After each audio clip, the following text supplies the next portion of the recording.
There's a few reasons. One of them is the chance to be in a room with Steve Carell again. Another is a chance to be part of this extraordinary script. I mean, that's all I knew going in, and then also to be a part of a story that matters. You know, I feel like at the end of the day, if 2 or 10 healthy people come away with a bit more strength, and there might be a chance also that we take shame out of the equation when we're dealing with addiction or addressing addiction, then maybe we've made a difference.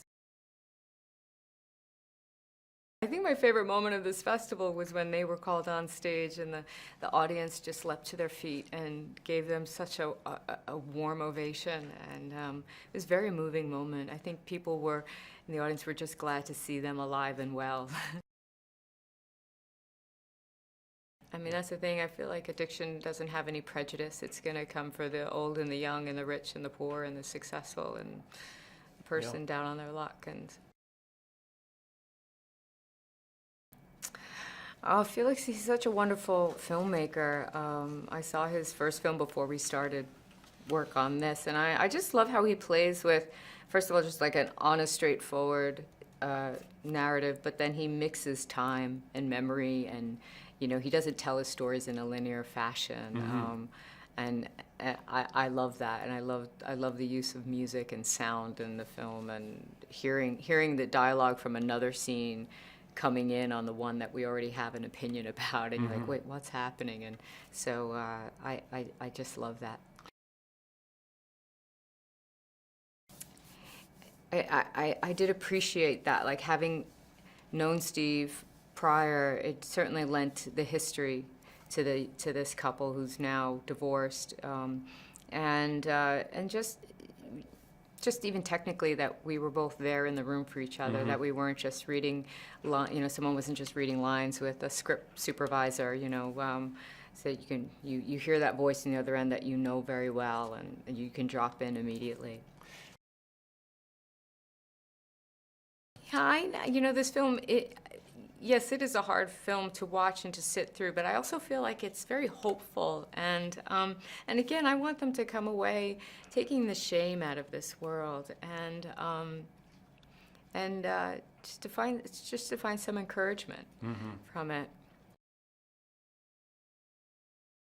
I'm attracted to powerful stories that do really celebrate life, but that also can go to dark places. Like and sometimes the ups and the highs, they're really very high and very low, but that makes a movie sometimes a bit like an emotional roller coaster.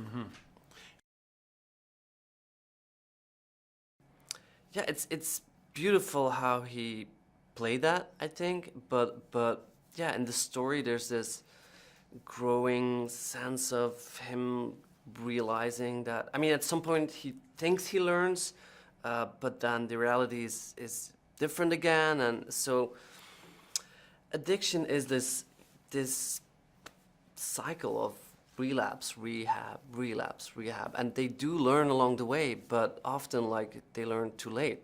And it was great to see Steve go through this journey to at the end of the movie make a more radical decision.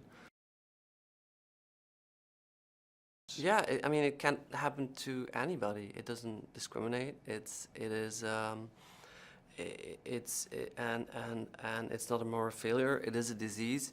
That's what I took away from the books, and I learned too. I learned that I, in the past, had been prejudiced about that, and I thought it was an important message to get out. It was great. Actually, I met them at the very start. I mean, they had seen a previous movie of mine, and liked it, and I was interested in making a film out of their books, and it immediately clicked. As I was developing the script and as we were prepping the movie, we got more and more into in close contact. And they really let me into their lives and shared very openly their experiences. I mean, and their books they're pretty open, but I managed to go one step further, and that was, I mean, I think they're just so wonderful, beautiful people, and the way they exposed their problem and made it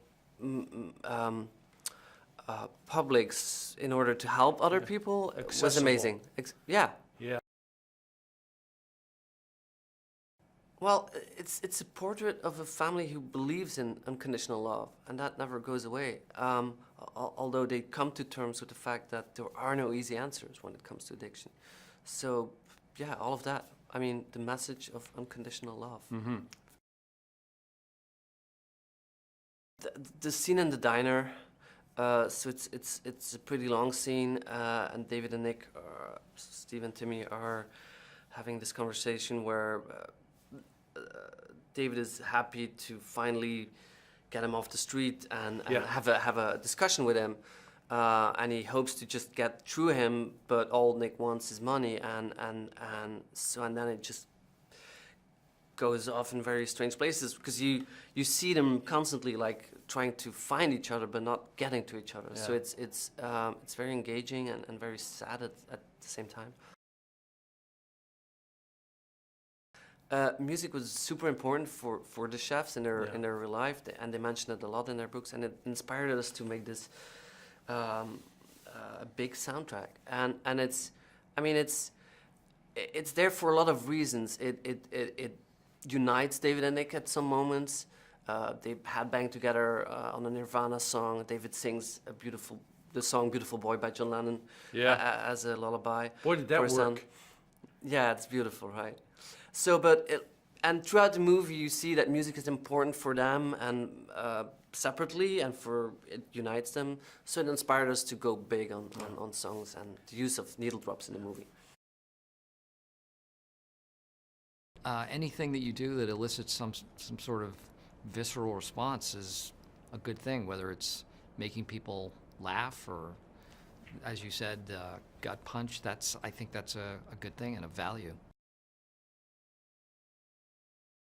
I mean, I hope this movie ignites an emotional reaction out of people, but I can sell it to myself almost in my head that we're not doing it like self.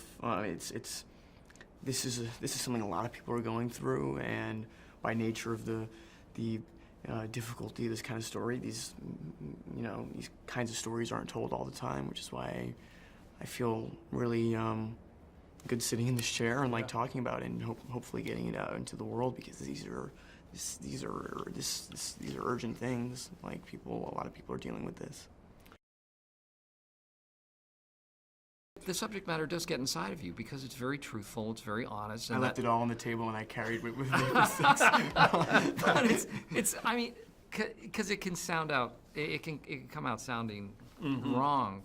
But yeah, there was all of that, and I'm a dad, and I go home and I'm with my kids and my wife, and it's real. You know, this story is very real to me.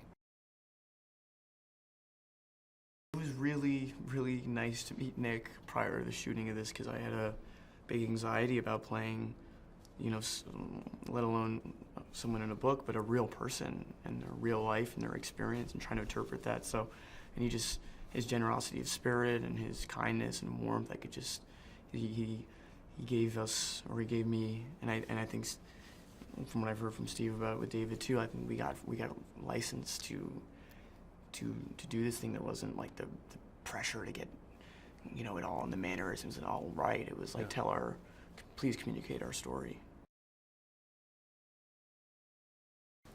I don't think there's one thing that each person will take. I hope it's different for everyone. And again, that's your hope with anything that you do, is that people will take something away from it, whether it's a lesson, whether it's an expression of love, or that I need to hold my family even closer and try to communicate.